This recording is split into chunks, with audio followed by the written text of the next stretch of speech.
privilege bridge. What's that?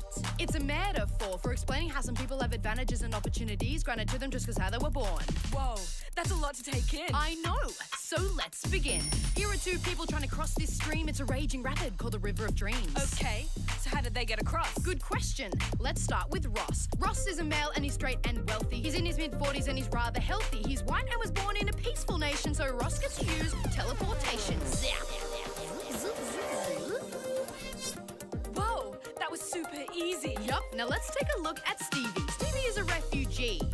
Born in a country that she had to flee. She doesn't speak English and she's not well off, so Stevie has to swim and now she's got a cough. But wait, I mean, that's not fair. How come Ross got a free ride there? Privilege. He was born with advantage. Unearned gifts that his life was granted. He might not even think about his inbuilt perks, but that's just the way that privilege works. Good evening and welcome to the program. However, experience saying the earth is round the and not suppository of all wisdom. They're the so-called man caves where many husbands They patriots all across Australia. Dividing people into groups of race is racist. Well, then you're a racist. In our democracy and way of life and culture, and I believe it's now living off the dole. being persecuted for expressing their right to We don't want free speech. Australia to be overrun by these people. And I got obsessed with my body straight away. Indeed. Well, we're in the grip of the Ice Age, the dealing and use of the drug ice. On religious preaching Dogs, in Rundle the Mall. Australian flag, Anzac Day, the national anthem, bacon. Hey, welcome to Hide from Fire. I am, as always, Adam Sage, and yeah, this is the only podcast for you to express your privilege to. Going by the intro video, I'm pretty sure I've played that before on this podcast, but it's never not funny. Like, you know what? Do we have an image of it here? No, I'll bring up just an image. I'm gonna play it. Yeah, I've made a cut of it again, but yeah, let's just have a look at this. It's no, okay, my little logo's cut it off a bit, but yeah, that the ABC Me that's verified in that Australian Broadcasting Corporation, because after all they are corporate media, has 36.7 thousand subscribers, and this video got 33,000 downvotes and 820 under 1,000, over 500, but still well under 1,000 upvotes, and almost as many people who, like, you're talking 3.7 thousand people less than actually subscribed to the channel downvoted it. So, they're the people's broadcaster. They're not like, the broadcaster of the state, which is what, they claim not to be, which is what they are. No, they're the broadcaster for the people. But, whenever they put shit out on YouTube, it gets way, way, way, way, way downvoted compared to the amount of people who, who actually subscribe or actually give a shit about it. And, then you compare that to the amount of people who actually like what they put out. Holy shit, are they doing a really bad job with our money? And when I say our, I'm talking to everyone in Australia who pays income tax. I love that about the ABC, though. Isn't that great? That, the ABC, they can claim to represent Australians or whatever, but they only represent, the woke elitists and the welfare class. Like, the people who pay the least amount of tax, they represent the least. Well, that's not actually true with the elitists. They pay more because they've got more money.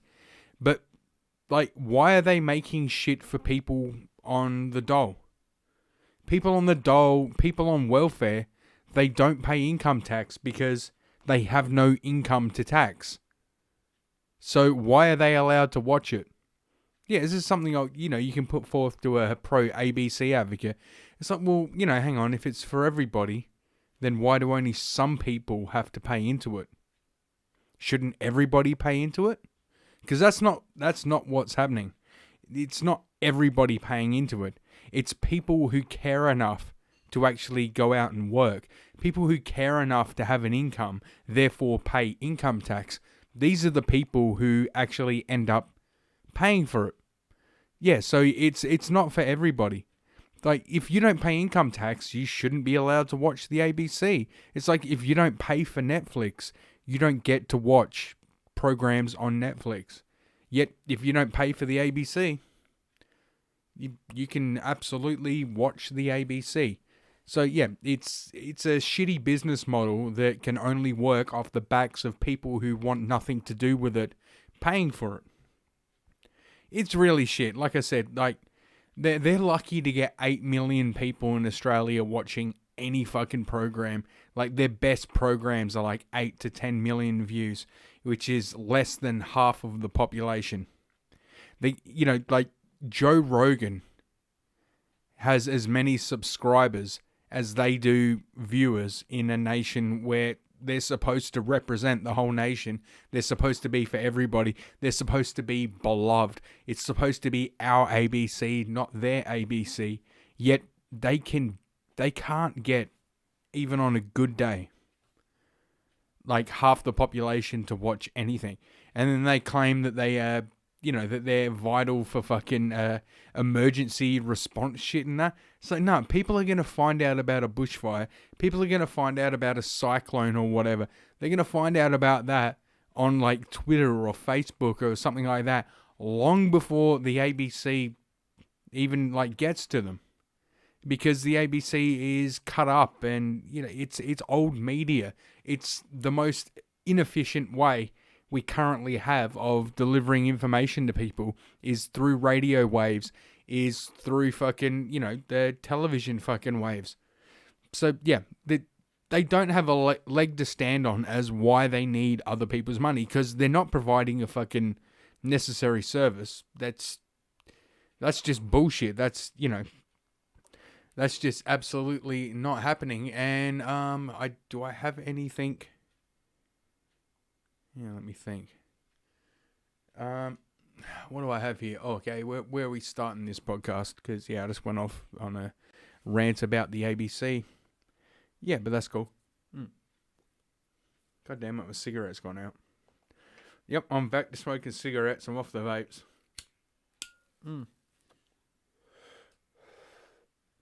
Yeah, I've got it by a week-by-week thing now. Like, I know it's only Wednesday, but no, I decided to treat myself. Usually I wait until about Friday before I buy a packet of cigarettes, but today I thought I'd treat myself and get a packet of cigarettes early this week. Normally, if you notice from Monday's podcast, I was vaping, and what you'll notice is, anyway, doesn't really matter. That sound of a lighter is me lighting a cigarette, is what I'm trying to say. How dare you? How dare I, indeed. All right, let's go to our first story here from Breitbart News, which, as soon as I saw this, I'm like, I have to talk about this. This has to happen. So, here we go. This is from Breitbart News. Reuters. What the fuck is that word? Rutgers. Rutgers? Rutgers? Is it Rutgers? I'm going to go with Rutgers.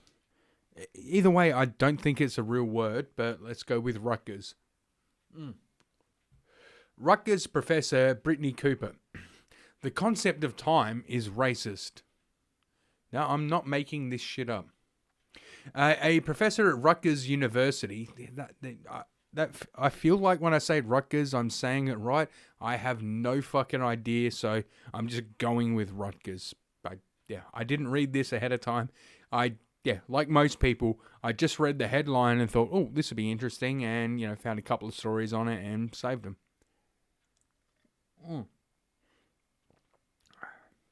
I'm also drinking white wine again.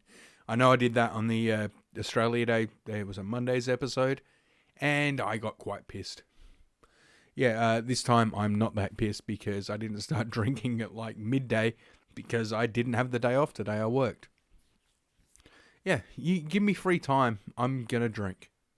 A professor at Rutgers University who previously argued that Jesus was queer, stated on NPR last week that the concept of time is owned by white people. Yes, because the concept of time is, not universal. Like, if I have to wait 3 seconds for something, that's only 3 seconds to me. You could call it 5 oblongs. You could call it 7 us. But, it's completely different for everybody. Because, if I call 1 second 1 second, and you call it 2 flimflams, well, it's not the same amount of time. No, it is the same amount of time.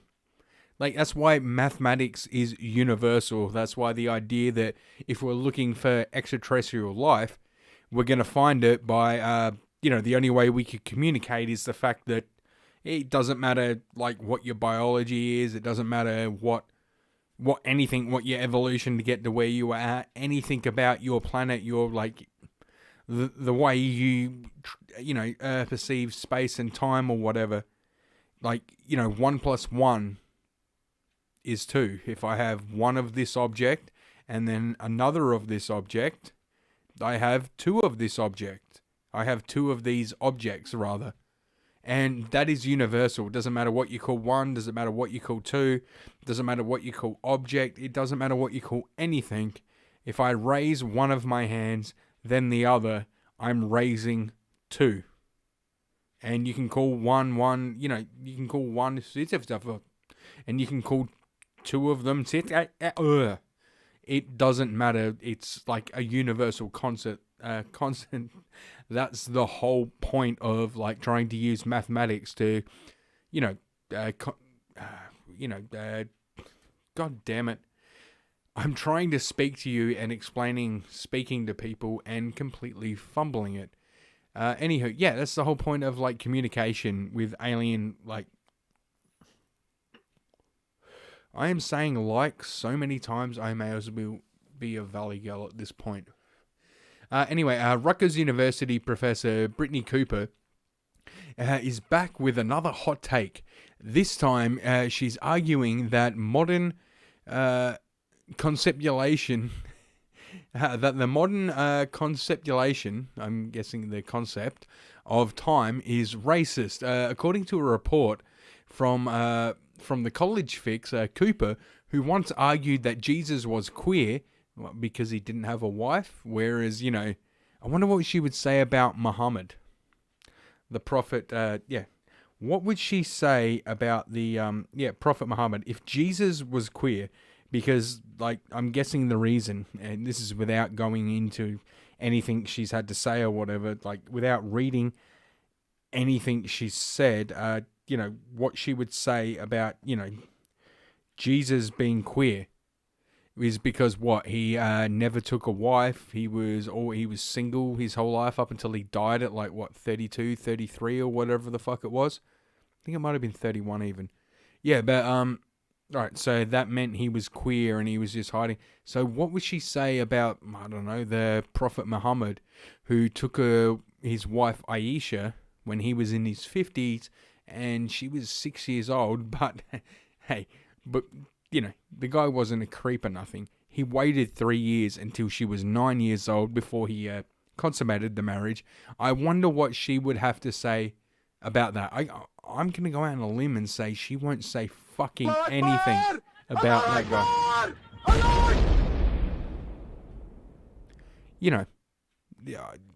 Almost like she would be afraid to say anything about the Prophet Muhammad.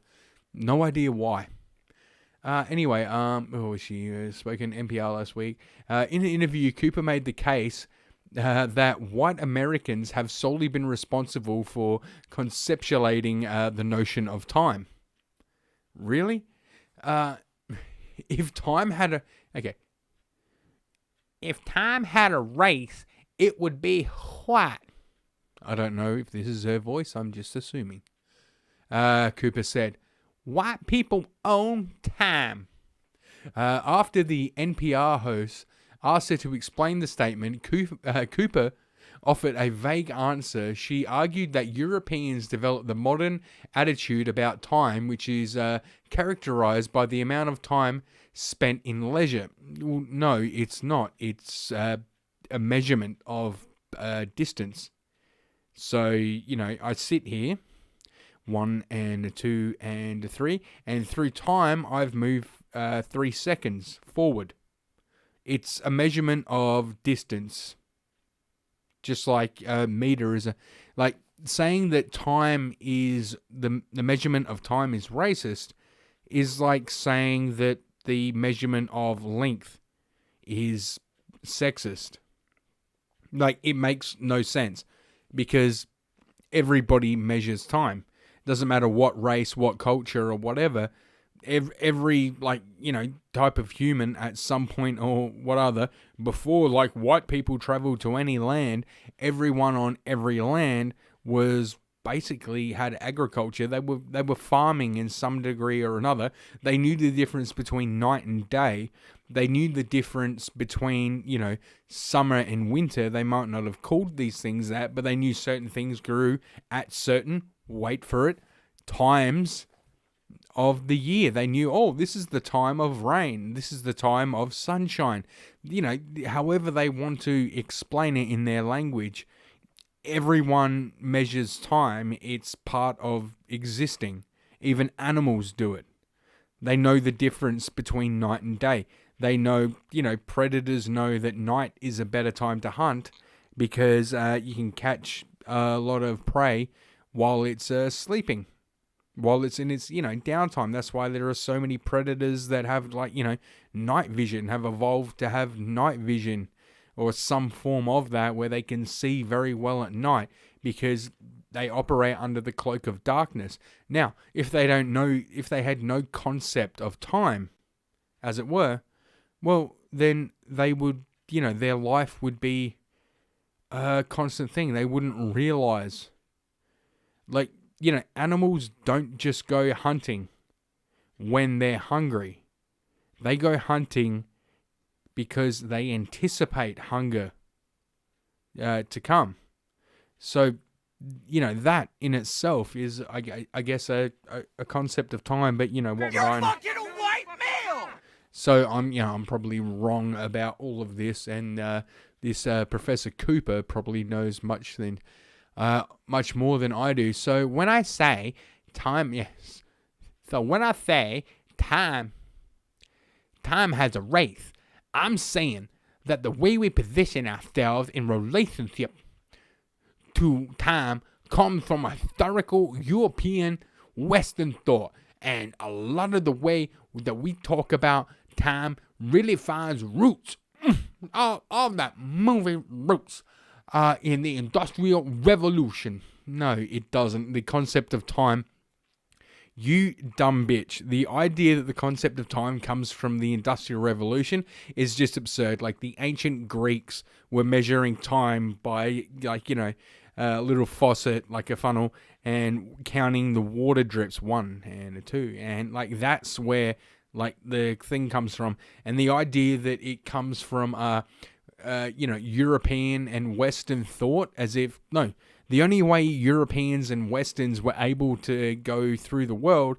is they invented a clock so they could, measure latitude, because you need to map time if you're going to have longitude and latitude. And it wasn't until the mechanical watch that didn't require a pendulum that, people were able to actually map the world and sail around it accurately. So yeah, looking at the stars is one thing that gives you your that gives you longitude. That gives you. Does it give you longitude or latitude? I'm always forgetting. It spins. Yeah. Anyway, it's one of them. Without measuring time, you can't actually use a map. Like, a compass gets you so far, but you need a watch as well. Anyway, and a lot of ways to speak about finds its roots in Industrial Revolution, which is just complete bullshit. So prior to that, we would talk about time as merely passing the time. No, we wouldn't. Get off your ass and get shit done, otherwise we're all gonna starve. yeah, we weren't talking about it like that. Yeah, suddenly blah, blah, blah. It becomes that time is threaded to monetary value. So when we think about hourly wage, we now talk about times in wasting or spending time. Okay, spoken like a person who's never worked a day in her life. Then she just keeps going on. Time, wasting, spending time. And that's really the different understanding of time. You know, like the sensational time, or time is that sort of merely passing. No, it's not merely passing. It is passing. We're constantly moving forward through time, you know, and there's nothing you can do about it. I am looking at a clock right now, and I am seeing the second hand move forward 1 second at a time. There is nothing I can do about that. My whiteness does not affect that. My male privilege does not affect that. My cisgender white male fucking whatever privilege has no effect on that. Just like your woke female person of colorness has no effect on it either. 1 second for me is 1 second for you. That's just time. There is like it's literally it's like mathematics. There is nothing racist about mathematics. If I put one hand up, I have one hand up. If I put both hands up, I have two hands up. Doesn't matter what gender you are, where you fall on the, whatever gender spectrum. It doesn't matter about your sexuality. It doesn't matter what, skin pigmentation you have. One hand, two hands. Doesn't matter what language you use. I've either got one hand up or I've got both hands up. And there is nothing you can do to change that because it's physical fucking reality, you dumb cunt. That's what the bloody Marxists always say. Yeah, apparently. Okay, and she goes on to argue that Cooper went on to argue that white people own time in a second way. Okay, I'm willing to bite. According to Cooper, European philosophers had refused to recognize African history as a part of global historical timeline. No, that's not true. I think fucking these people say that everything started in Africa. And if we, never ventured into the cold, we wouldn't have evolved, kind of thing. Is that what she... Oh, God, there it is. First burp of the podcast. There's always got to be one. Every fucking time. I think I got a fair way in this time without... You got about 20 minutes in without burping. That's not bad. Anyway, she's gone on to say... white people own time in a second way. According to European philosophers, you refuse to recognize African history as part of the global historical timeline. Not true. Not true at all. Time has a history, so do black people. We treat time as though it is timeless. As though it has always been this way. Well, maybe that's why you can't get past slavery. Oh, there's a hot take. How dare you? Maybe that's why you can't get past the idea that there are fucking black people who don't want to fucking vote Democrat in America. Maybe that's why you can't get past the fact that, Kanye West would wear a MAGA hat, that Candace Owen exists, because you see time as all now, and you see, I was a victim once, therefore I am a victim. My people were victims once, therefore they are victims now, and victims forever. Oh, then again, maybe I'm just showing my white time privilege and I'm being racist.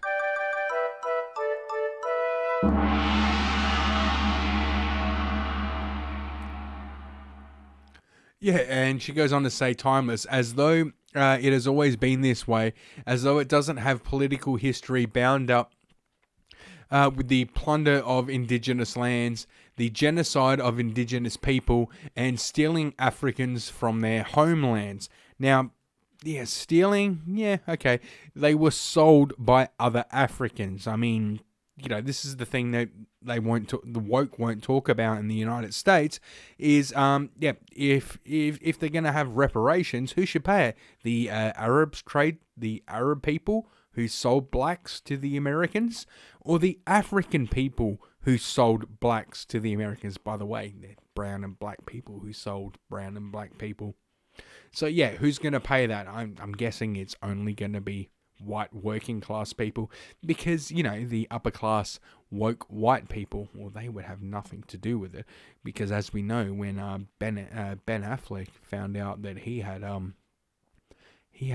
slave owners in his history, well, he just went out on a rampage calling anyone who didn't agree with progressives as racist. So therefore, he shouldn't have to give up a single cent of the millions upon millions of dollars that he has in his bank account. Of course not. He's woke. Woke people won't pay. That's not how socialism works. That's not how communism works. They're not going to take over and go straight after the people that physically produce nothing and go after them. But no, of course not. They're going to go after the working class first, the people you look down on. Because once you get rid of the workers and the farmers and, you get rid of the tradespeople and everyone who has anything to do with, like, transporting goods and agriculture, once you eliminate all these yucky, dirty-handed peasants from society and you have nothing but the intellectuals left, well, then everything just moves along swimmingly. The power stations keep running, the sewage keeps running, because the intellectuals will it with their superior intellect. I mean, the only reason right now plumbers exist is because there are so many dumb people that they need plumbers to exist.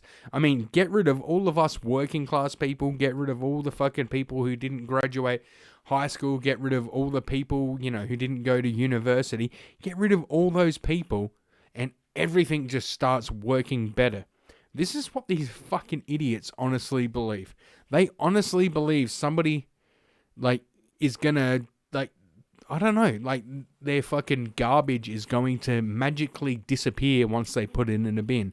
That they're going to take a dump in a toilet and push the button on top, and it's just going to magically go away. To where? They don't need to know, because they're too good to need to know that shit. Pun intended. Yeah, these people are fucking idiots. These people who spend their lives going from primary school to high school to university, then into a teaching position. They have no basis of reality. They genuinely believe that shit just happens for them. And they can get rid of people like me, and they will still have roads to drive on, cars to drive, and places to shit, because they don't need people like me, because once it's all their fucking socialist, intellectual fucking, Marxist drum circle utopia, they're all just going to sit around and will things to happen with their good intentions and their superior brain power. Give me a fucking break. This goes on to say, you know what? You can guess. You can guess by just reading about this woman. I do believe I have some... Wait, do I have her? Okay, I could have swore I actually had her, some of her videos, but maybe I don't. Yeah, maybe I don't have any of her videos, or maybe I do. I'll just have I'll have a little quick look here, because I honestly thought I had something saved from her. No, I don't. Okay, I do have a picture, so yeah, go ahead in your mind. This is a woke, apparently African-American woman who says that the concept of time, being on time, is racist. What do you think the person who thinks they can justify constantly being late for shit, constantly, well, let's just go ahead and go out on a limb here, someone who constantly thinks that underperforming is acceptable because of their skin color, someone who constantly goes out on a limb to defend the fact that if you say, hey, you said 5 o'clock, it's now 5:30, what the fuck, they're going to go ahead and call you racist. If you said, hey, you said you were only going to take one piece of pizza, you've taken 5, again, they're going to call you racist, sexist or whatever. What would that person look like, I wonder? And yeah, your guess is exactly the same as my guess, and it's exactly the same as, reality. Exactly what they're going to look like is what we all thought they were going to... Okay, wait, that's not right. Yeah, okay. No, I just... You know what? That's not my fault. That is racist Google. I typed her name in and hang on. Oh, there we go. I'm so sorry. Yeah, black feminine power. This is the woman who says time is racist. Why? Because 2-minute noodles take 2 minutes? Why? Because the pizza says let cool for 3 minutes before eating? Because somebody told her wait 30 minutes after eating before going swimming? Okay, that one doesn't actually work because, she'd have to know how to swim. Goddamn button. And I know I'm a racist, sexist, I don't know, bodyist or fattest. Anyway, I'm a piece of shit and... You will die without honor. Because I made fun of a woman who looks like a cross between Patrice O'Neill and Biggie Smalls. Yep. My bad. Alright, let's go to our next story. You know what? In between the stories, what we should do is talk about something that's been going on.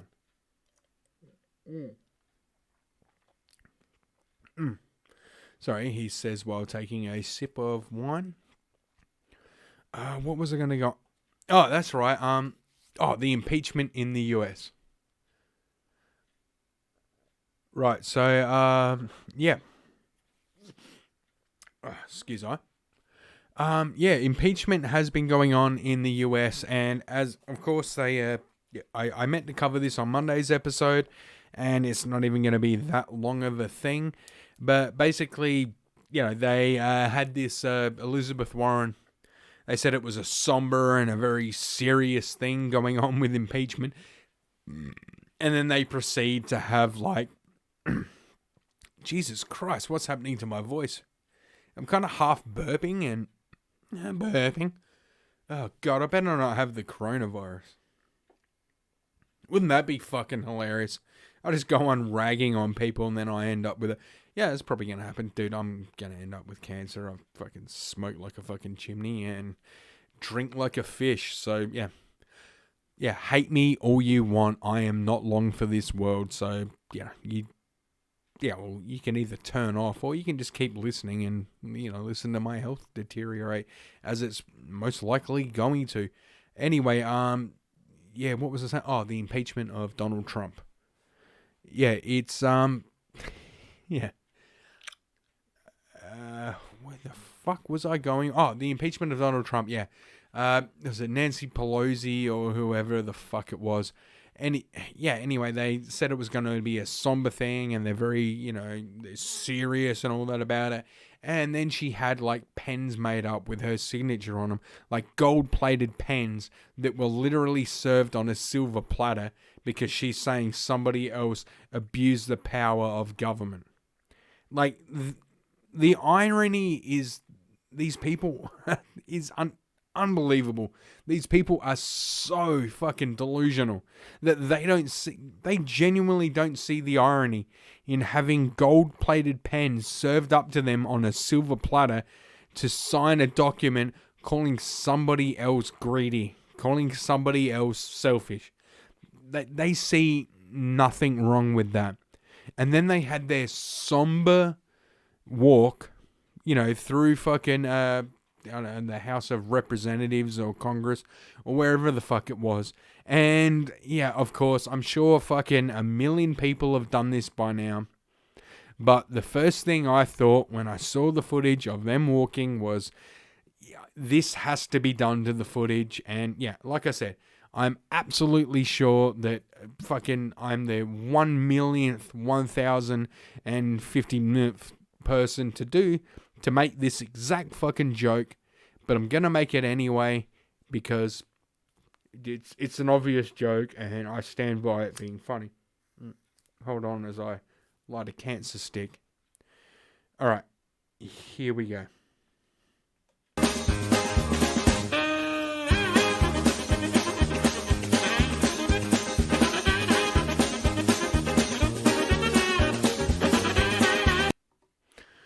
Right. I'm sure everybody thought of that joke. They all walked through these halls all in unison, all following. Like, yeah, of course you're going to get sped up. And you know what the thing about this walk was? I'm like, wasn't Benny Hill, it's sped up like a 0.75 or 1.2 times? It's like 0.75 or 1.25 times, I think it was. They used to speed that shit up in the 70s for that exact joke that I just did, which, yes, is a very dated joke, but who cares? It's classic. It's a classic joke with yakety sax playing behind it. Yeah, I don't care. I'm not above making that joke because I will always find that joke nostalgically humorous. Yeah, but I'm pretty sure, they'd speed it up like 1 to 1.5 times, something like that. I had to speed that up. This is how slow these cunts were walking. To make that look like a Benny Hill thing, I had to speed it up 4 times. Like, that was 10 seconds. It's like 30, 40 seconds in reality. Like, that walk... Oh, shit. I just smacked the microphone. No, but that walk they did, that's like, 30 to 40 seconds, like 35, 40 seconds that they actually walked. And that footage was of them walking. I had to speed it up like 4 times just to make it look like a comical walking thing. And then I had it go forward and backwards. And you know what? I'm just going to play it again because I know everyone's done the joke, but fuck it. Yeah, just let's watch this again, and keep in mind that I had to speed this up almost like 5 times the speed. Oh, wow.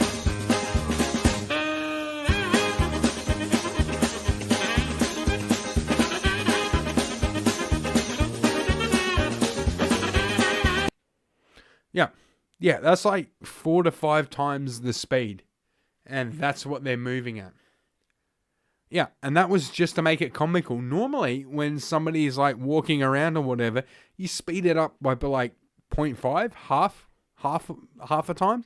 Like, or maybe you maybe double the speed. And that's like a lot. No, this was 4 times the speed just to make it look comical. So that just shows you how fucking slow they were walking and how fucking serious and like deadly serious they were taking it. These people are fucking insane. And yeah, speaking of people being insane, should we go on to the next thing or should we go on to the next story? Sorry, yeah, I don't plan these things out. It's a live show. He says as Lee writes. Lee writes he was an amazing actor, Chinese actor from the 1980s. No, he says as he relights his cigarette. Yeah, let's go to this story and then we'll go to the next thing I got video for. Yeah, let's break it up a little. Who knows? Anyway, this one comes from the Advertiser.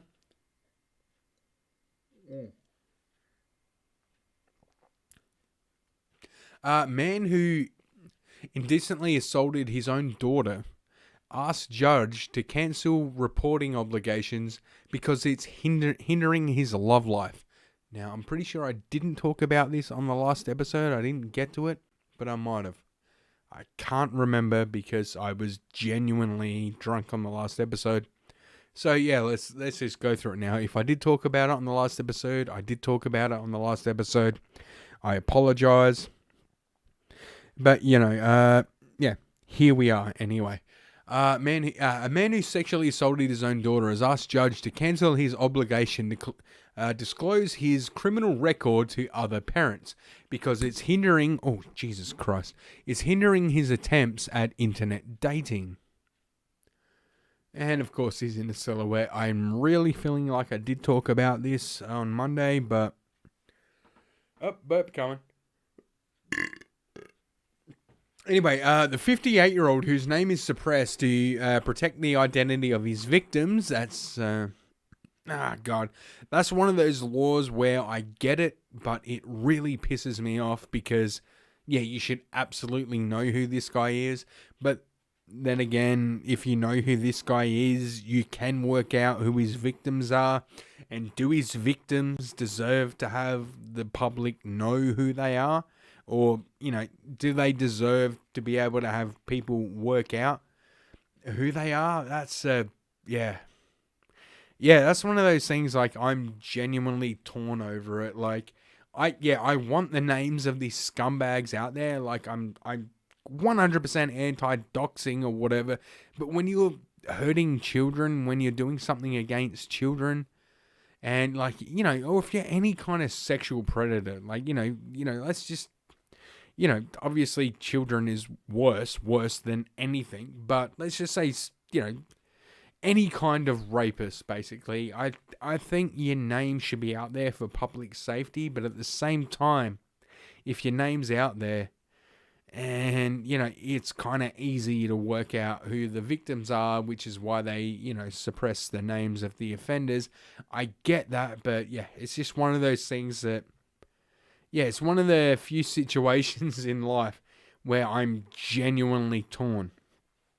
Like, I get why you have to suppress the name, and I get why you want the name out there, and both make 100% complete sense to me, and they both completely contradict each other. It's just one of those things, and I guess, in the case that we suppress the names because we're erring on the side of caution, and I don't like it, but I understand it.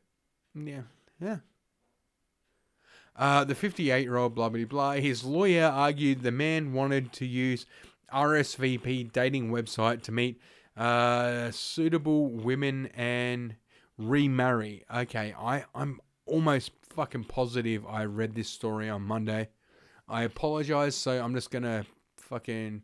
but under the Child Sex Offender Registration Act, he is required to tell nearby adults of his prior offences status. Yeah, okay, so you have to tell people nearby. You don't have to tell people on fucking RSVP. You don't have to tell people on Tinder. You only have to tell people nearby. So all he has to do is cast his web... And it is a web, this fucking creep. All he has to do is cast it wider, and, he's not going to have a problem. Like, what is it? Like, why does he need to, he only has to, like, as far as I know about all this, under the Child Sex Offenders Registration Act, he's required to tell nearby adult of his prior offences and status as a serious registrable offender if he makes contact with children. Oh, so he has to tell people if they have children about his, the fact that he's been done for fucking child abuse. Yeah, that makes 100% sense. He's also required to report to police any personal circumstances as well as any contact with children within 2 days. Yeah, as well as he should. So, yeah, apparently this makes it obligations that will hinder development of information. However, the court, blah, blah, blah. Even if that was removed, the man would still be required to report his child sex offender status to adults with children. Now, because the guy is in his, 60s or 50s or 60s or whatever, he has to report that if the person he's dating has children. And God, you know what? I may have said this fucking on Monday, but I'm gonna say it. I'm gonna say it possibly again now. The fact that this guy is a child sex offender, and he says it's going to hurt his dating if he has to disclose to women who have children that he's a child sex offender, just shows the level of which fucking single mothers are willing to stoop for a dick. Like, yeah. There. I said it. Like, seriously? Like, this guy says... Like, this guy is genuinely saying that if he can't date single mothers, he has no dating pool. So what this guy's saying, I'm such a fucking lowlife, I am such a creep, that if you take single mothers out of the picture, I've got no one. Well, yeah, like, this guy is a piece of shit, admittedly. Like, I'm not denying that this guy is a piece of shit, but what does that say about single mothers? That their dating pool consists, well, according to this article, almost exclusively of fucking scumbag fucking child predators. Like, yeah, there's actually terms in the fucking child fucking, predatory world where they actually go after single mothers. It happens in England all the time. Like, these are grooming gangs that, Tommy Robinson got in. If you don't know who Tommy Robinson is, look it up and read more than one article. Yeah, read the first few articles and then read what he was actually reporting. But, yeah, people like Tommy Robinson get in trouble for reporting on these child grooming gangs. These child grooming gangs, they target single mothers because, children with no man in the house, with no man to physically protect them, are very easy to get to. And single mothers, they're fucking, strung out, they're pressed for time, and, they start dating a guy they think is okay. The idea of, like, letting him take care of the child, it just frees up time for them, let them go out and, do women's shit, like get their nails done or whatever. But, this is what happens. These, let's call them new arrivals, and, they kneel on rugs, a few times a day, as it were.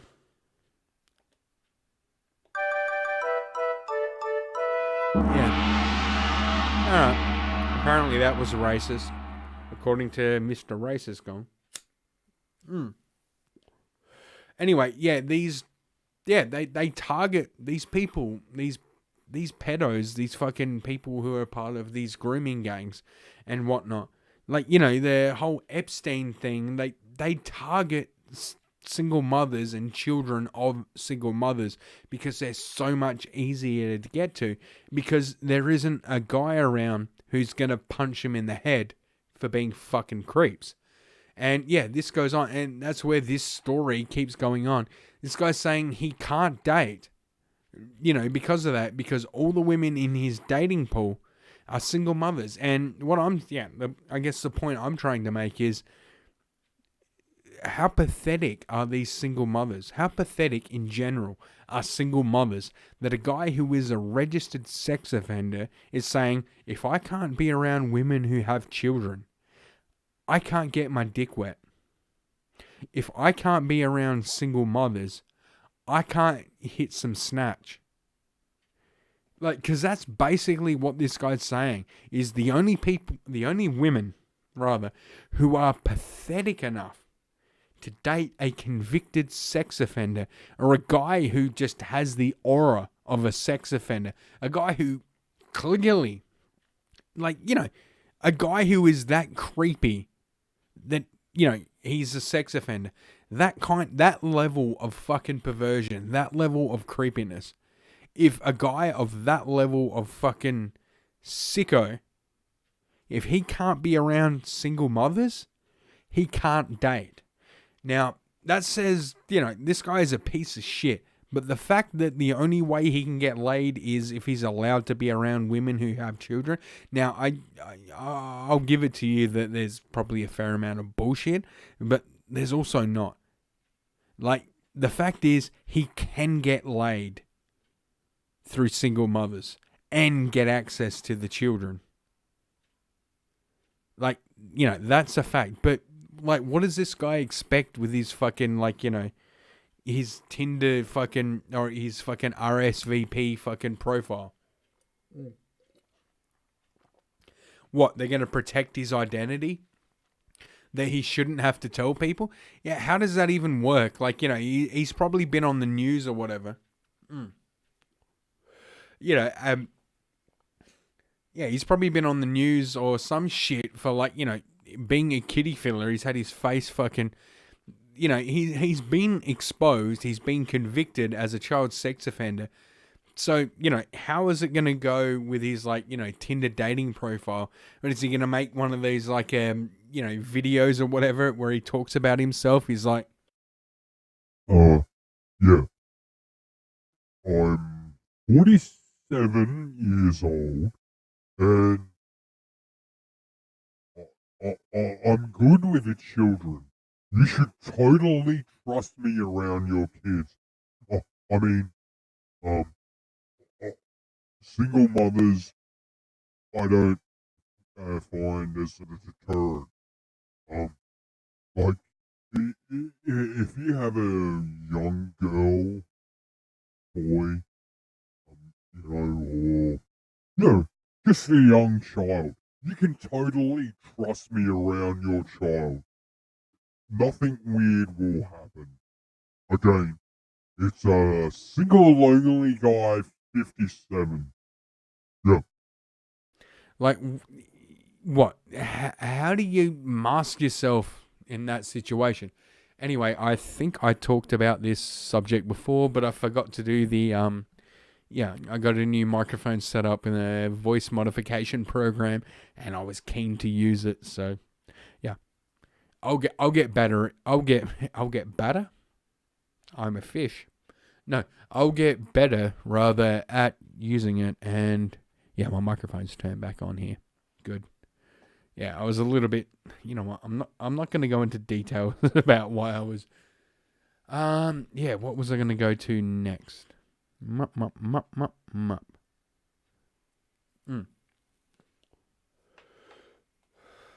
Oh, that's right, Jesus Christ.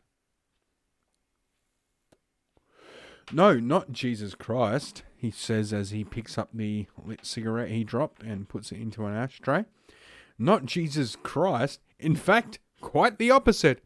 Ari Shafir made fun of, yeah, amazing comedian, awesome, you know, from what I can tell from everything I've seen him on, hilarious guy. Ari Shafir makes joke about Kobe Bryant's death. As we all know, Kobe Bryant is the, yeah, he's a basketball player who died in a helicopter crash with his daughter. Meh. I'd like to say I give a fuck, but yeah, I don't. No, it wasn't a joke. I just genuinely don't give a fuck.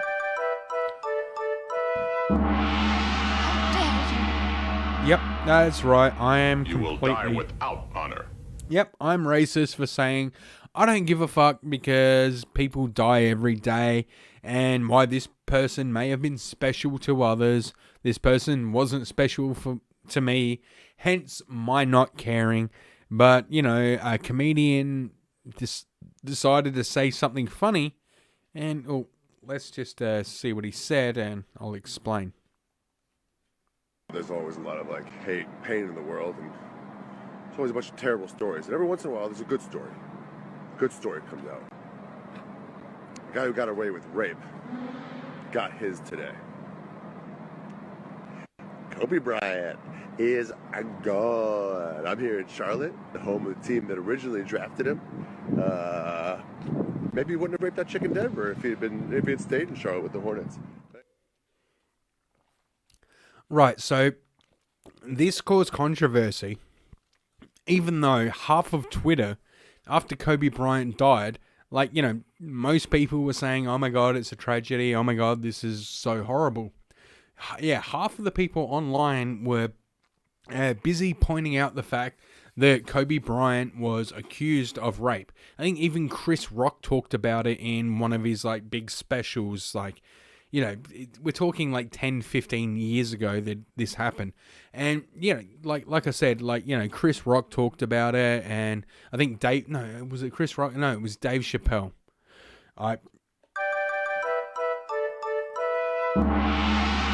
Yes, I deserve the racism gong for that one. I got the two famous black comedians confused. My bad. And yeah, actually, now that I think about it, it was Dave Chappelle who said, you know, the chick had like, you know, fucking 13 different fucking semen samples in her panties or whatever. Like, she was a straight up whore. And she claims, like, you know, this happens all the time with high profile or hoe profile, if you want to call them that. They're hoe profile people.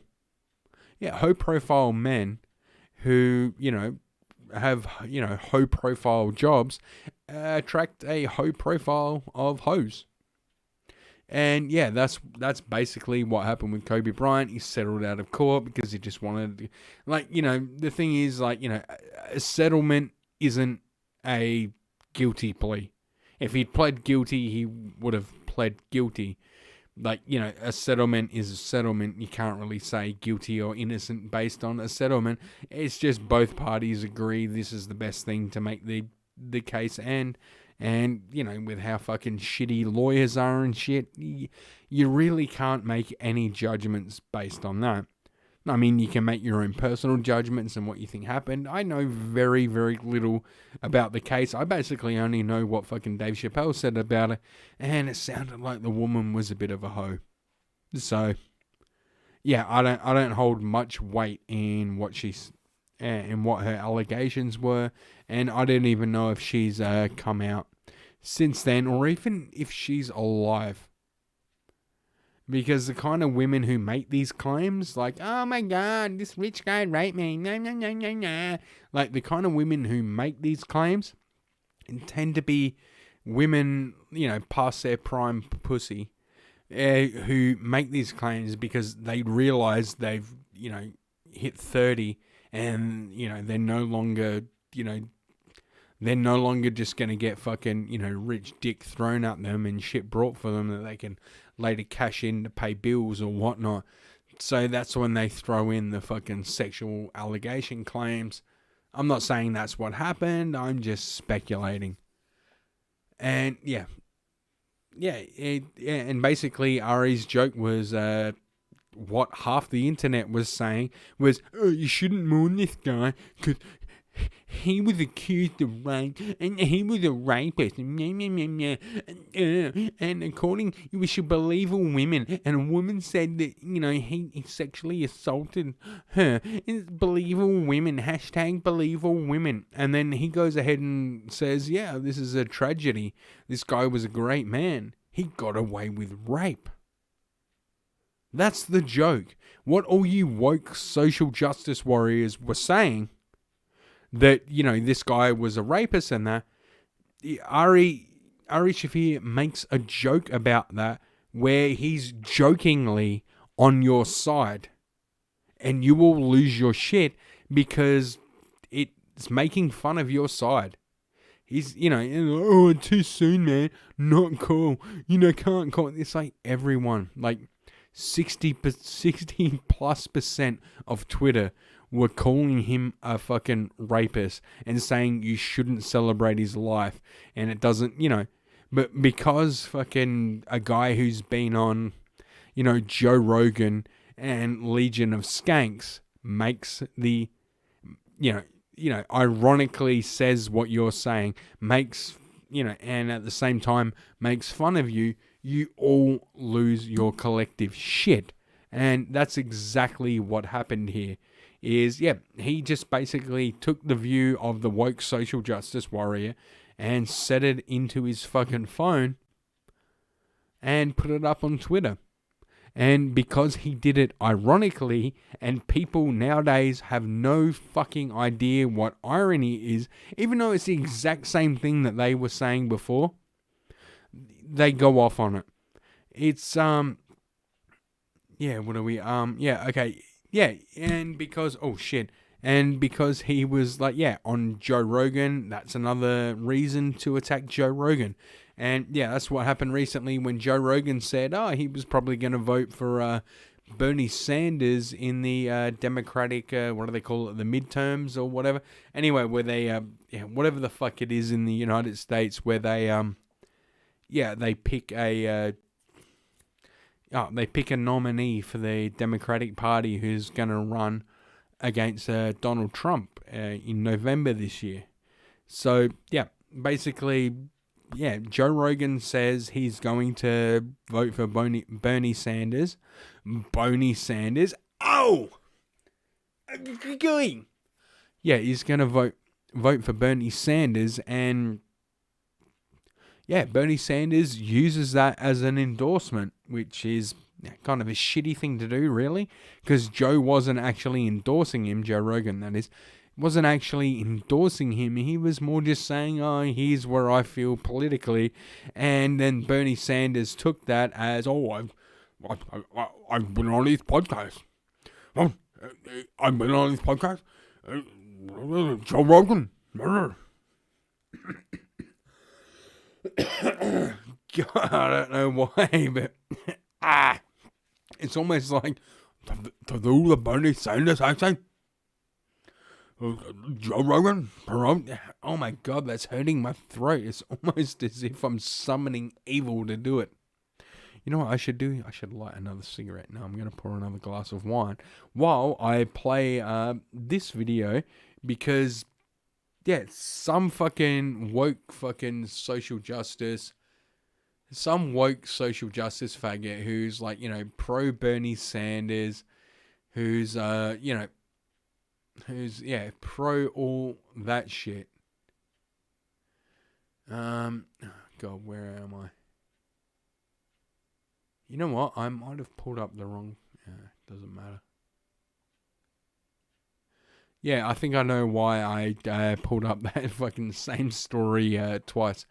But yeah, it's not really important. Anyway, this woke social justice Bernie cunt decided.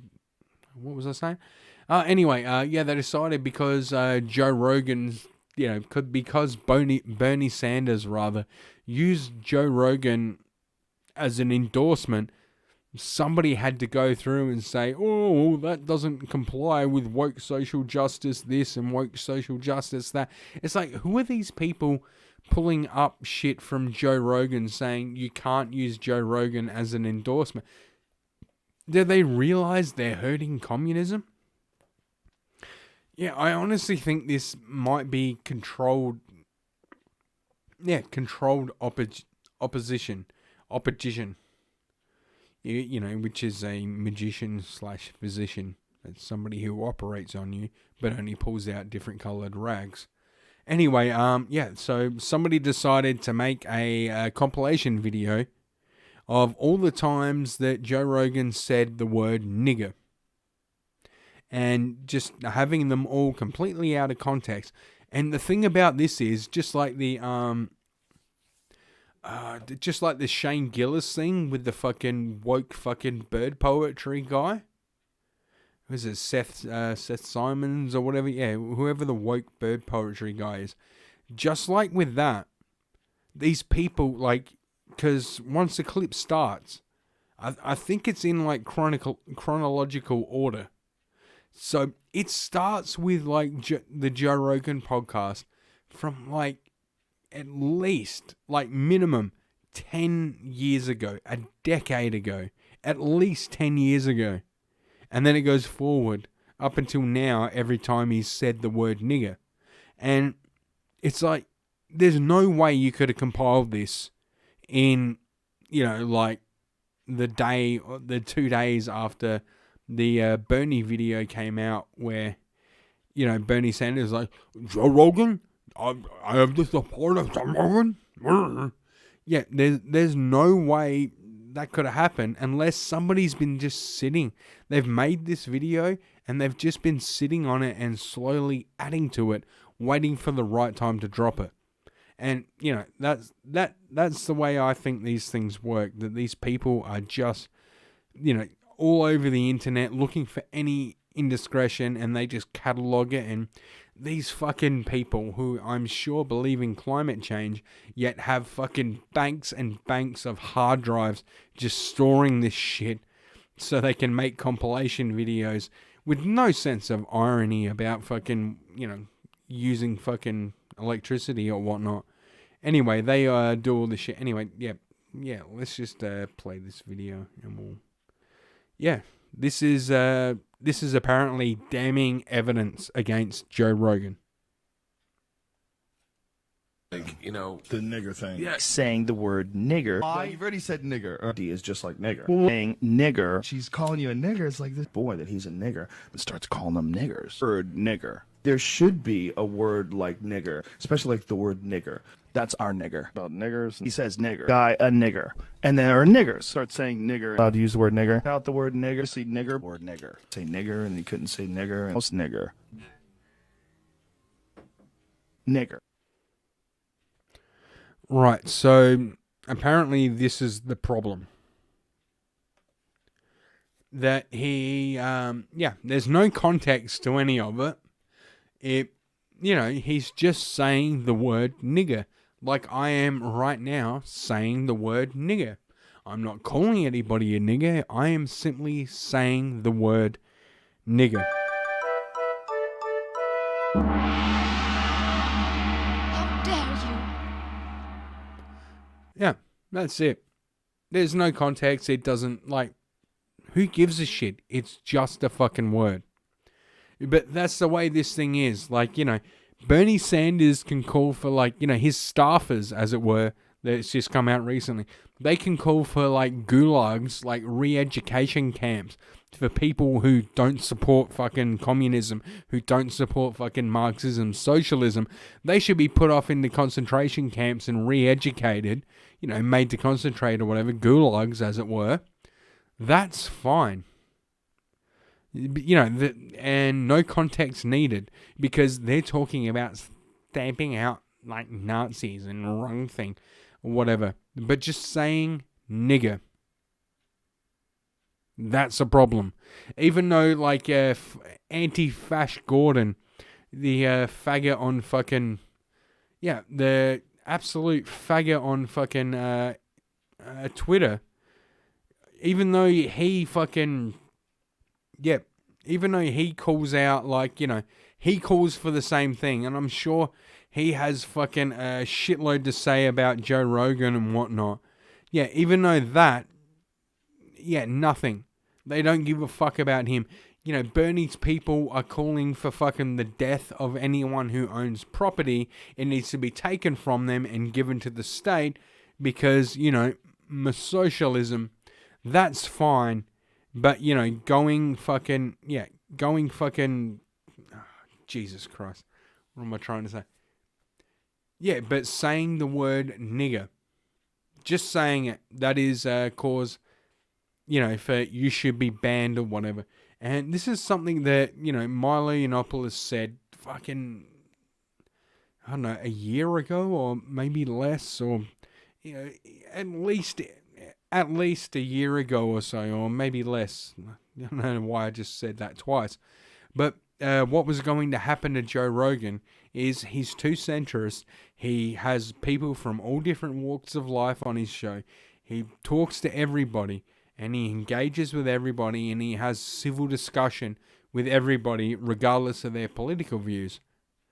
Well, the fucking woke, leftist, mainstream corporate media, they cannot allow that.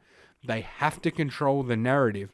So the idea of somebody like Joe Rogan existing is detrimental to the what they're trying to do. And yeah, they want nothing of it. And he said they're going to come after him. Like Joe Rogan, he stopped having people like Ben Shapiro on Jordan Peterson, he stopped having all these people, just like Milo predicted. He would stop having, like, you know, he hasn't had a Steven Crowder on since not Jay Garrett. Not Jay Garrett. That's right. Yeah, okay. Wine's starting to take effect. Hang on while I take another sip of it. Yeah, he hasn't had Crowder on since, you know, not Jay Garrett. Not Gay Jared was...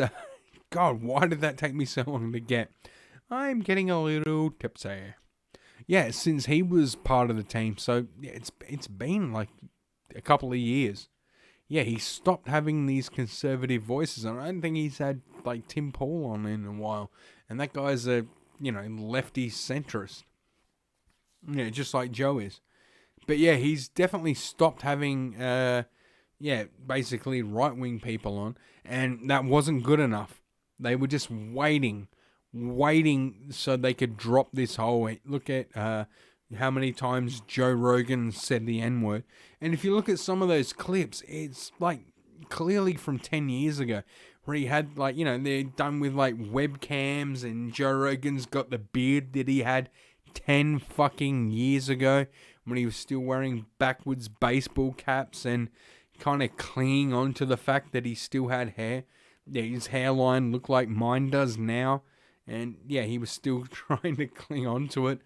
Yeah, it's completely fucking ridiculous. Anyway, yeah, those are my thoughts on the, you know, Joe Rogan thing. And obviously I'm... How dare you!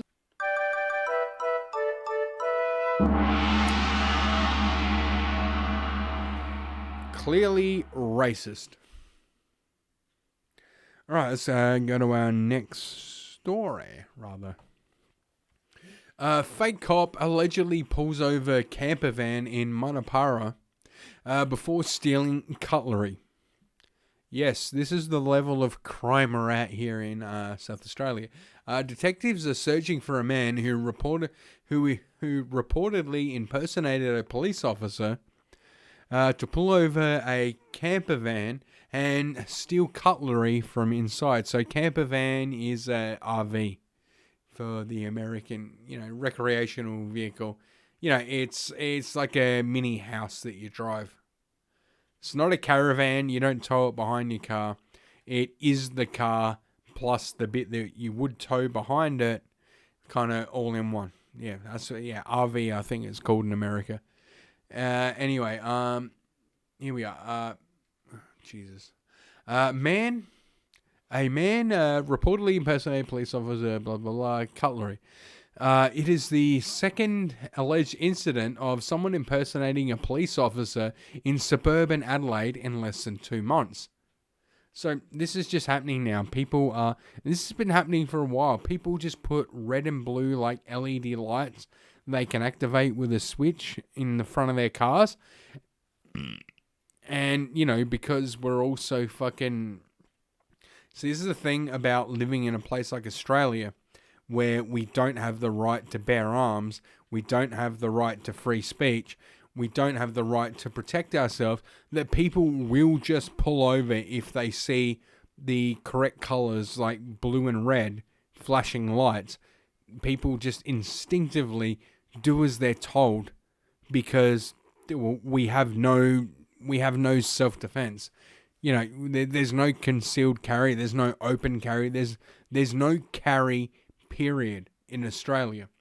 Police say a motorist was driving a camper van along the parkway at Manapara just before 1:30 a.m. on Saturday when they were stopped by a man that was described as They were stopped by a man in what was described as a 2017/18 red or maroon Toyota Camry sedan with red and blue flashing lights fitted to the front of the dashboard. See, this is what happens. Yeah, and this is what, like, you know, the fucking progressives in, like, the United States and shit want, is a state where people just, they trust the state so much that if they just see colours, they will do as they're told. The man approached the camper van driver and identified himself as a police officer. Yeah, see, this is what police officers look like in Australia, and this is what their cars look like generally. Following a short conversation, the man impersonating police searched the victim's camper van and took several items of kitchen cutlery with him, a police spokesman said. Right, so he went through the van and he took silverware. But here's the thing, it's a fucking camper van. It's an RV home. The only kind of silverware you're going to have in there is like the fucking $5 a set kind you get from Target. It's not going to be anything good. Anyway, the motorist was unharmed in the incident and became suspicious of the man's behavior when he was given no receipt for the cutlery, and he noticed the Toyota Camry had dark tinted windows and no front number plate. The fake cop was described as Caucasian. Oh, that's why he got away with it. Racism. Am I right, people?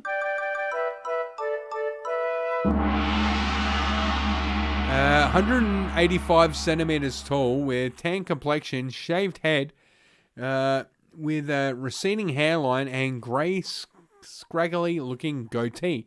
See, this is why police should not be hiring people with tattoos. They should not allow people like their officers to have facial hair, and they should make them all have the same fucking haircut. I know, but that makes them all look... Yeah, they should all look the same. That way, in or out of uniform, we can go, ooh, this guy might be a cop. Or this guy might not be. Because if you say no tattoos, well, then you can kiss. I guarantee this fucktard had tattoos. He spoke with an Australian accent. Yeah, no shit. And was wearing a dark-coloured T-shirt with a black vest over the top. I have no idea what that is. Jeans and a belt with a pouch attached. Oh, well, he had a pouch, so he must be official. Because, you know, this is Australia. Anyone with a pouch is certified, is certified Australian because, marsupials and whatever. Kangaroos, koalas, platypus. They all have pouches, so, anything with a pouch in this country, we respect as authoritarian Australian. That's why our coat of arms is a kangaroo and an emu. The kangaroo's the alpha in that thing because the kangaroo has a pouch. The incident came after two men were charged with numerous offences, including impersonating a police officer and unlawful detention in September. Samuel Mark Norway, 28 of Hilbury, and Corey Wayne Cook, 34 of Findon, allegedly stopped multiple victims in the southern suburbs, so this is where I live, including one who was driven to an ATM to pay a bogus $300 fine, and another who was handcuffed and driven home. Okay, this just shows the amount of fucking sex fucking tourism that goes on here in Australia. Because the only place where the police will drive you to an ATM and make you take out cash to pay the fine are places where you can buy a 12-year-old. Like Indonesia, like Vietnam, like Mexico. Yeah, anywhere where you have child fucking sex slave trafficking, this is the kind of behaviour you find from police. This doesn't happen in Australia. So the fact that they're picking on people with camper vans, this tells me something about the grey nomads in Australia. This tells me something about the fucking... Go to Harley Street, there's racists everywhere, misogynist. And that sound effect had nothing to do with it. That's just what I found. They will remain in court. They will rather return to court in December. So these people got arrested.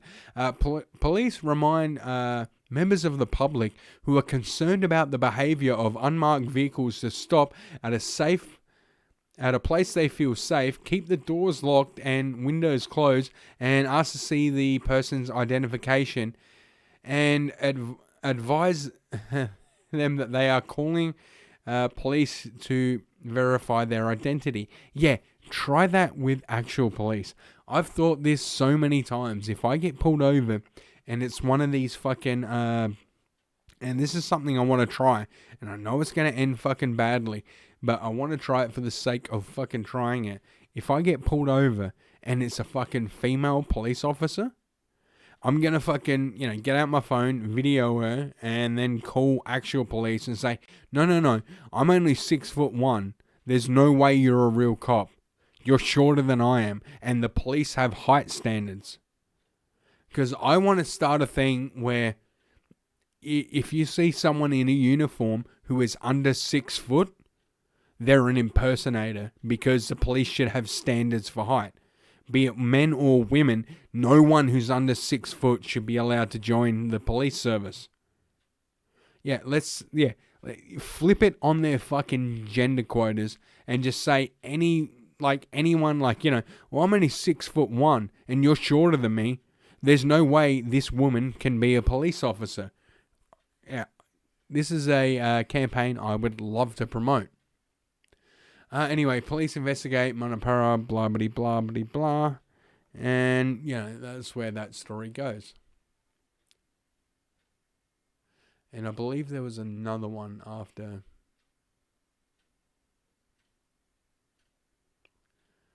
Okay, this was the other guy.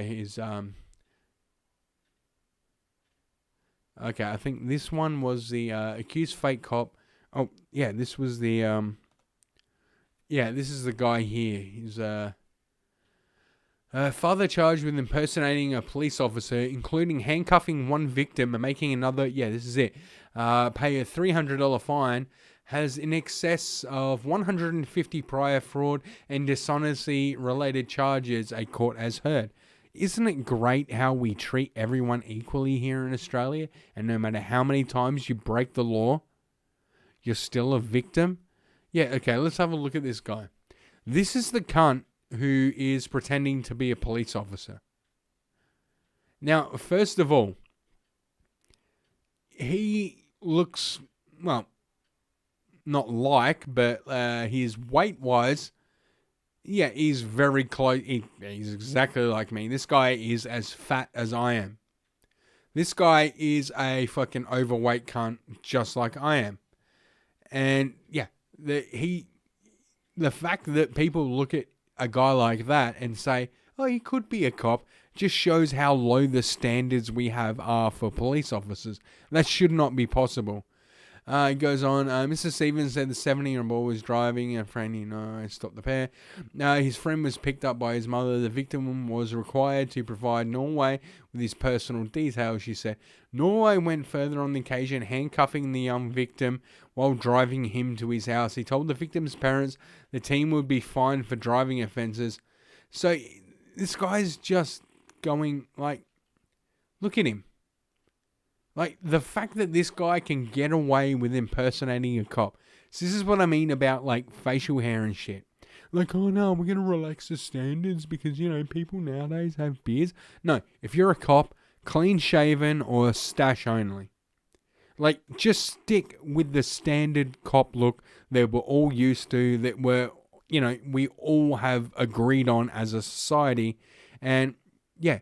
Let's not do this welcome one, welcome all fucking attitude.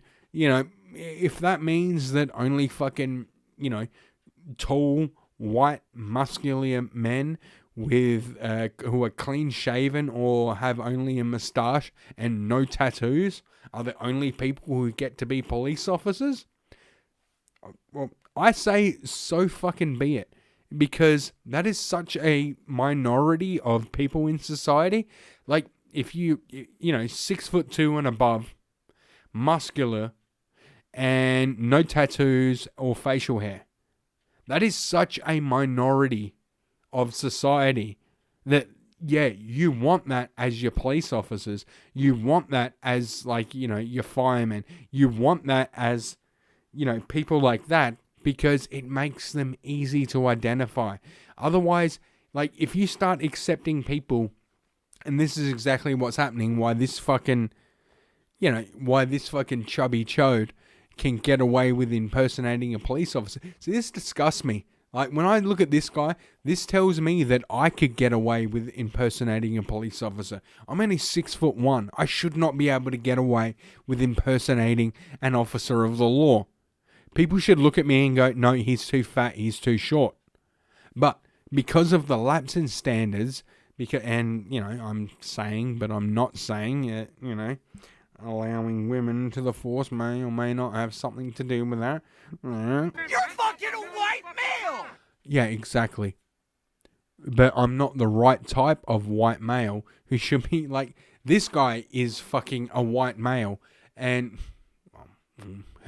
his face is blurred out, but yeah, it shouldn't be allowed. It shouldn't be, like, this shouldn't be something, like, you know, that's that fucking easy to do. It shouldn't be that easy to impersonate a police officer. This guy's facial hair alone should make people go, oh, no, he's not a cop, he's faking it. His physique alone should make people say, no, he's not a cop, he's faking it. I don't know what his height is, so I can't judge on that. But you should not be able to look at this guy and say, oh, he might be a cop. You should look at him and say, no, that is not a cop. They should all have a standard haircut. They should, you know, and most of them, for the most part, do. But they allow them to have tattoos now. They allow them to have beards. And no, all that does is muddy the waters. You want police to be clearly identifiable. And if that doesn't fit in with fucking diversity, if that doesn't fit in with fucking woke fucking culture, well, too fucking bad. Because, you know, as long as the government, this is something I, you know, as a libertarian, I disagree. As long as the government is allowed to have a monopoly on policing, then we should expect a very fucking high standard and a very fucking standard look from those people who are allowed to be part of that unjust monopoly as it exists. So yeah, like, no beards, no tattoos. Let's go back to that. And if that means that you're not going to get as many people joining, so fucking be it. No, I'd rather have less police than, you know, a fucking police academy, citizens on patrol approach to policing, where a, you know, midget black woman with a fucking, midget black woman with a fucking helium voice is, you know, allowed to be a police officer, where you got, like, you know, some giant black dude's like, stop right there, citizen. And then, you know, and then you got some fucking woman like, I did. Come over. Like, yeah. How do you want it? Do you want people to be able to easily recognize police despite the uniform, or do you want people to look at your officers in the uniform and have second or third thoughts and all that amount of delay? I don't know, but that's where we're at. It's fucking retarded. It really is fucking retarded.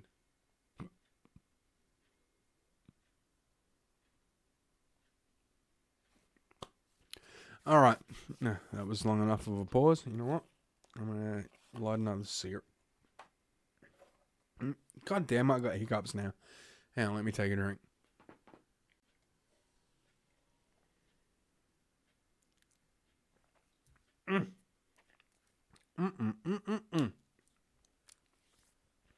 YouTuber Raka, aka Michael Filipino, in court over underwater car stunt. Let's take a look at this. Last year, he allegedly drove a car filled with water through a bottle. Now this Adelaide YouTube prankster has faced court. So, alright, here we go. We should have the video here of, this should be his prank. So the cops knock on the door, they're like, are you Michael Filippo? And I said, yeah. They're like, you're under arrest. And I was like, oh, okay. They arrested me, and they took me out, and Danny was in the car, and they opened the door, and they're like, all right, Danny, now you are under arrest for giving false information. And Danny's reaction was, damn, you cut me. Both got arrested, but Danny was the only one who got put in cuffs. And then when we went to the police station, the officer at the police station was like, why was he put in cuffs? And the guy's like, safety. You can see my posture when I got out of that car. I can see why the cop was intimidated. Right. I think you're probably the least intimidating person like I've ever seen in my life. Could still knock you out though. And so yeah, they found out the warrant for my arrest was for a video we did in January, which was the underwater car video. And apparently they've been chasing us for all year. 7 charges: driving dangerously, driving recklessly, driving an unregistered vehicle, driving a car that I just basically did everything. Alright, well, that's where the video ends. Wow, I thought that would have been more. Okay, so here we go. YouTuber prankster faced court over driving offences allegedly committed during an underwater car stunt last year. Michael Alexander Filippo, or whatever, some wad cunt. No, I have no problem with this guy. I didn't know about him before this story broke, and yeah, he's some YouTube prankster, fucking more power to him, who runs a Raka YouTube channel with his twin brother Danny, appeared in Christie's Beach Magistrate Court following his arrest in December. Yeah, this has all happened in my neck of the woods here in South Australia. So these are Onkaparinga guys, because I know the bottle that they went through very well as an apprentice fucking toolmaker. I like the bottle that they went through. I used to go to the bar all the fucking time. Like, you could find me there pretty much every Friday night after I knocked off. Anyway, he faces 7 charges, including reckless driving, driving uninsured, and unregistered. So that's the same thing. He doesn't have insurance, therefore compulsory third party. He doesn't have registration, therefore compulsory third-party insurance, and breaching standards of a road vehicle. I'm guessing that's the, kind of the whole full of water thing. The offences related to a stunt pulled in January 16 last year. Well, it's probably, a year ago. Yeah, it must have been 2007. Who fucking cares? Where Filipino allegedly drove a car filled to the brim with water through a Lonsdale hotel. Through the there's only one. Through the Lonsdale Hotel bottle shop drive-through. I've gone through that drive-through many fucking times, and here's the thing about that drive-through. It's expensive. So not only did he spend a shitload of money taping up the car so it wouldn't leak water, but he's also paying more than he should be for the fucking alcohol he brought, because that drive-through is a complete fucking rip-off. They used to get away with it because it's like I went there. Lonsdale used to be a very booming working class area. It's like full of fucking it's like a whole manufacturing area.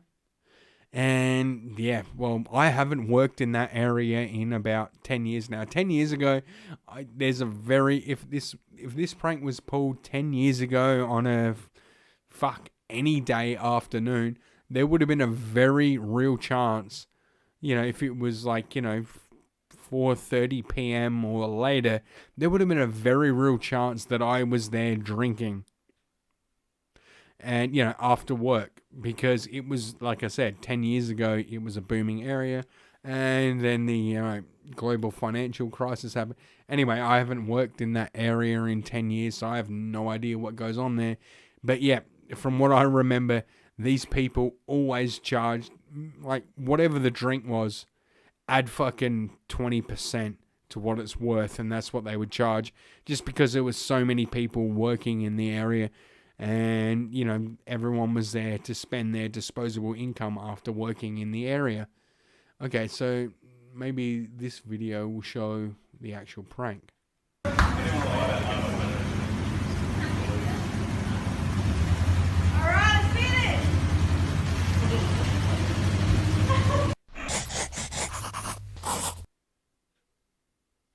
Is that it? Yeah, okay. Anyway, a video taken by a bystander was posted to social media, and the pair later uploaded the full version of their video to YouTube, racking up 1.2 million views since. Oh, that's not bad. That's fucking very good. In December, the brothers uploaded their video showing Filippo, or yeah, okay, Wogboy, arrested, and I mean that with no disrespect. Yeah, yeah, dude. Like, this guy is not trying to hide the fact that he has fucking, Italian or Greek heritage. I mean, look at his haircut. Yeah, he's leaning into it hard. Anyway, for the offences relating to the January prank. In the video, they described how Danny first pulled over in the driveway and pretended to be his twin brother. They claim charges of false identity were later dropped. Okay, so he said, "Nah, I'm not him. I'm his brother." Whatever. The twins turned up in court Wednesday morning with a large group of people in tow to film outside the court. And then, okay, here's some Tom Angley. He's at Tom Angley 9. And see, this just shows how fucking, because it's Channel 9 News. This just shows how much of a corporate media fucking cocksucker this blue checkmark is. That his Twitter handle is at his name, 9, the news network, the channel that he works for. Not a good look. Also, as you can see here, because it's a link to his Twitter thing. Actually, I'll just move it up so you can see it. 8 likes.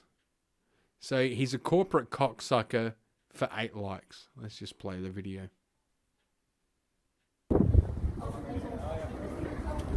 Yeah, 8 likes, and it was January 15. This guy, he looks like a lawyer. This guy's the slickest looking guy ever. Yeah, no shit. Okay, I'm going to play that again. They're just pointing at the cameraman going, "This guy looks like a lawyer," because he's wearing a suit. So all he did was show up, film a little bit. It's 10 seconds total. And holy shit, look at that behemoth with the fucking bleach blonde hair. Good for him. Yeah, and a bunch of fucking young people. And they're like, "Oh, this guy looks like a lawyer. Let's point at him." And yeah, all he did was film that little bit, and then he walked away because he's such a fucking mainstream pussy faggot. You know, these people claim to be fucking journalists, but as soon as a bunch of fucking 20-year-olds who could clearly kick the shit out of him if they decided to, yeah, as soon as they all pointed at him and go, "Oh, look at this guy, looks like a lawyer," he went, "Oh," he stopped the video there because, well, he didn't stop the video there. He obviously, put the camera down and started saying, "Oh, I'm a reporter." And they went, fuck you, fake. I'm assuming they went, fucking fake news, fucking, yeah, you're a fake news, fucking faggot. And all this shit. This is just what I'm assuming. And he just edited that out because he was made to look like a bitch. And he walked away with his tail between his legs. This is the state of the fucking corporate journalist. Again, he only has a Twitter handle because his job entails it. And like all journalists, he wants to get famous on Twitter. Yeah, he's posted this, which is, he's claiming to be evidence. They're using it here in this article. But it's gotten 8 likes so far. 8 likes. And it was, what are we there? 20. It's we're talking fucking 15 days ago. Half a month. This has been up for half a month where he, big entourage outside court for YouTube. Yeah, let's read his thing. This guy's tweet. For YouTube prankster Michael Filippo. He's been charged over an underwater car stunt in January 2019 at 9 News Adelaide. And there he is, Tom Angley 9. That's his fucking... Yeah, that's his fucking at. And he's gotten 8. This just goes to show, despite what they want to tell you, despite what the corporate media tries to project, nobody gives a fuck. Here he is. Look, all the cameras there. He comes out. He's clearly wearing He a looks suit. like a lawyer. This guy's the slickest looking guy ever. Yeah, and they just point at him. Hey, this guy looks like a lawyer. Okay, here's another one. At Kate Summers, YouTube prankster Michael Filipino walks into court. He is charged with multiple driving offences over the underwater car stunt. Yeah, at 10 News First. So this is one of the actual cameras that was there. And holy shit, look at the fucking fat guy with the skinny jeans. He looks like Humpty Dumpty. All right. Look, who's having the last laugh, mate? Is that for us? No, surely not. Look, who's having the last laugh, mate? Is that for us? No, surely not. Right, that's it. And again, 4 likes, January 15th again, and it's like 15 seconds. Clearly, they said shit that they didn't want. Like, clearly, they made fun of these cunts. Yeah, the LA says, yeah, blah, blah, blah. And, you know, that's where that story goes. So, clearly, these guys, like, I haven't heard of them, but, you know, after reading this, I might check them out and come back with on another episode exactly, like, because I can't see anyone on their side really filming. I did see the guy who looks like he's got an eye patch or one sunglass lens, who's there in the fucking orange, and I think he's in the other video as well. Yeah, anyway, yeah, I think he might have been filming, so there might be some extra footage, but I'm going to check out these guys' YouTube if I remember to, and I'll make a note to remember to. And how are we going for time here? Yeah, we're getting... You know what? We're getting up there, and I've got another story that I was going to go for. Actually, I had another 2 stories, but yeah, I'm going to call it an episode here and save those 2 stories for Monday's episode. Yeah, why not? Yeah, let's call it a night. It's been a fun one. I've had fun. I hope you have. You're fucking a white male! Yes, I am. Anyway, yeah, okay, yeah. I guess, yeah, as you can see on your screen, at Hide From Fire on, mine's Instagram and Gab. Yeah, if you're going to follow me anywhere, like if you're going to follow the podcast anywhere at all, go for Gab. Gab is the one that I actually check. Yeah, Instagram and mine's, like, yeah, I get that they're, like, you know, I get Instagram, I get what it is, and, you know, I get mine's as like a Facebook alternative. I just don't use them. Like, yeah, if you want to contact me, if you want to follow what's up and find out when episodes are coming out or whatever, yeah, oh, Jesus, God damn it, I hit the microphone again. Yeah, Gab is the place to do it, so, you know, the frog logo. And, yeah, what can I say, Gab is, I guess, the best place to find me. And as for these videos, I'm assuming you're seeing them on BitChute. If you're not, if you're watching this on, I go live on DLive, Twitch, and YouTube, which, you know, I don't expect to get any viewers when I do this live, but I do it live anyway because, yeah, I like the feel. I like being on the spot. I like, you know, no editing, no bullshit. Just one, you know, I just talk and, you know, whatever, you know, flubs and fuck ups, you know, warts and all, I just put it out there.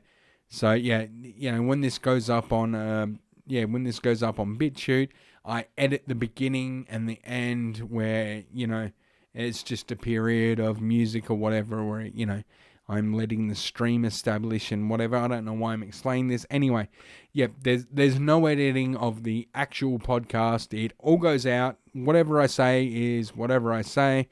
I might edit out like 15, you know, no, not even 15. I might edit out 10 minutes of, like, you know, waiting music at the start while I'm establishing the stream. But, you know, that is what it is. And I might edit out something at the end. But never mind yeah, never myself. I need just music I'm playing at the start or the beginning. Anywho, yeah, let's leave it there. And I can't believe there was a story I was going to get to that I didn't get to. It's funny, I'm looking at the 2 stories I have left. And, yeah, one of them I've been meaning to get to for fucking at least fucking 2 months now. So I'm going to get to that one on the next one, episode 16 it will be. And, yeah, anyway, what did I call this one? Oh, it was something to do with the time cops or whatever. Yeah, anywho, yeah, I'll see you guys next time. And, yeah. Boys? What's this? It's the privilege bridge. What's that? It's a metaphor for explaining how some people have advantages and opportunities granted to them just because how they were born. Whoa, that's a lot to take in. I know. So let's begin. Here are 2 people trying to cross this stream. It's a raging rapid called the River of Dreams. Okay, so how did they get across? Good question. Let's start with Ross. Ross is a male and he's straight and wealthy. He's in his mid-40s and he's rather healthy. He's white and was born in a peaceful nation, so Ross gets to use teleportation.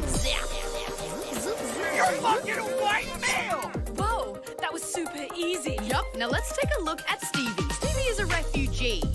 Born in a country that she had to flee. She doesn't speak English and she's not well off, so Stevie has to swim and now she's got a cough. But wait, I mean, that's not fair. How come Ross got a free ride there? Privilege. He was born with advantage. Unearned gifts that his life was granted. He might not even think about his inbuilt perks, but that's just the way that privilege works. Word.